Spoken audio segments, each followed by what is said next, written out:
Wow, রেস্টুরেন্টের ভিউটা তো পুরো সুন্দর। এত সুন্দর কেন? ওয়াও, এত বড় একটা রেস্টুরেন্টে আসলাম। এই ওয়েটার কোথায়? এই ওয়েটার, ওয়েটার, এদিকে আসো, এদিকে আসো। কি লাগবে স্যার? স্যার আমাদের এখানে 10 টাকার থেকে সর্বনিম্ন 10,000 টাকা মধ্যে জিনিস আপনি যা লাগে অর্ডার করেন স্যার।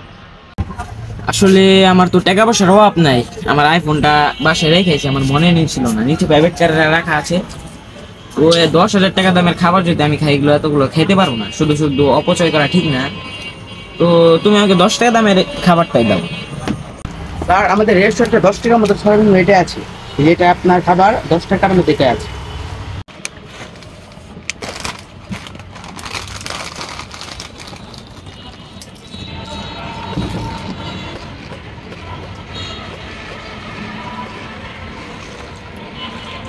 হালায় বড় লোক নাকি? হালায় গরুর মতো খাইতে সেরম করে। হালায় বড় লোক নাকি? না হালায় গরু এরকম করে খাইবার লুছি। এই ওয়েটার, তুমি কিছু বলছো? না স্যার, আমি তো আপনাকে কিছু বলিনি স্যার। এই ওয়েটার, তোমাদের রেস্টুরেন্টে এত টাকা দামের একটা খাবার খেলাম, তুমি টিস্যু কোথায়? টিস্যু দাও। টিস্যু ছাড়া এই রেস্টুরেন্টে এটা কি মানে বুঝলাম না কিচ্ছু।